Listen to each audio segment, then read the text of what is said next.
ମୟୂରଭଞ୍ଜରେ ପହଞ୍ଚିଛନ୍ତି ଏଇ ସିନେମା ପାଇଁ କେବେ ମୟୂରଭଞ୍ଜରେ ସେ ପହଞ୍ଚିନି ମୟୂରଭଞ୍ଜର ପିଲା ମୁଁ ବାରିପଦାର ପିଲା ମୁଁ ଏବଂ ଘରୁ ବାହାରିକି ଆସିଛି।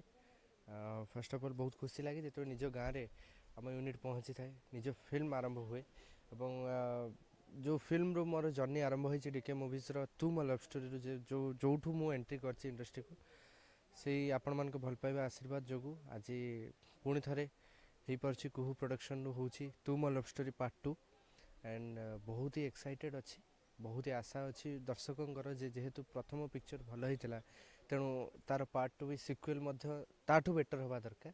ତେଣୁ ଆମେ ଲାଗି ପଡ଼ିଛୁ ଏବଂ ଆହୁରି ବଡ଼ ସିନେମାଟେ ତିଆରି କରିବା ପାଇଁ ଆମେ ଚେଷ୍ଟା କରୁଛୁ।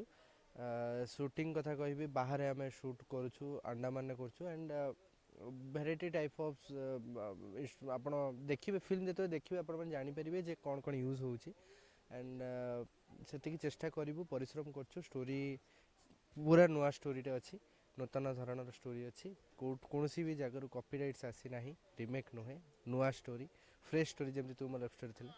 ତେଣୁ ବହୁତ ଦିନର ପରିଶ୍ରମ, ପାଖାପାଖି ଗୋଟେ ବର୍ଷର ପରିଶ୍ରମ ପରେ ଆମେ ଫ୍ଲୋରକୁ ଆସିଛୁ ଏବଂ ଆଶା କରୁଛି ଯେ ଆପଣମାନଙ୍କୁ ନିହାତି ଭଲ ଲାଗିବ ଫିଲ୍ମଟି ଯେତେବେଳେ ରିଲିଜ୍ ହେବ। ଏଇ ଯେଉଁ ହବ ଫିଲ୍ମଟି ଆପଣଙ୍କର ଏଇଟା କେତେତମ ଫିଲ୍ମ? ଏଇଟା ମୋର ଚତୁର୍ଥ ଚଳଚ୍ଚିତ୍ର। ପ୍ରଥମ ଥିଲା ତୁ ମୋ ଲଭ୍ ଷ୍ଟୋରି, ଦେନ୍ ଲୈଲା ଓ ଲୈଲା, ତାପରେ ଲଭ୍ ଏକ୍ସପ୍ରେସ୍, ଦେନ୍ ଏବେ ତୁ ମୋ ଲଭ୍ ଷ୍ଟୋରି ପାର୍ଟ 2 ଏବଂ ରଜରେ ରିଲିଜ୍ ହେଉଛି। ଆଶା କରୁଛି ଯେ ଆପଣମାନେ ନିହାତି ଦେଖିବାକୁ ଯିବେ।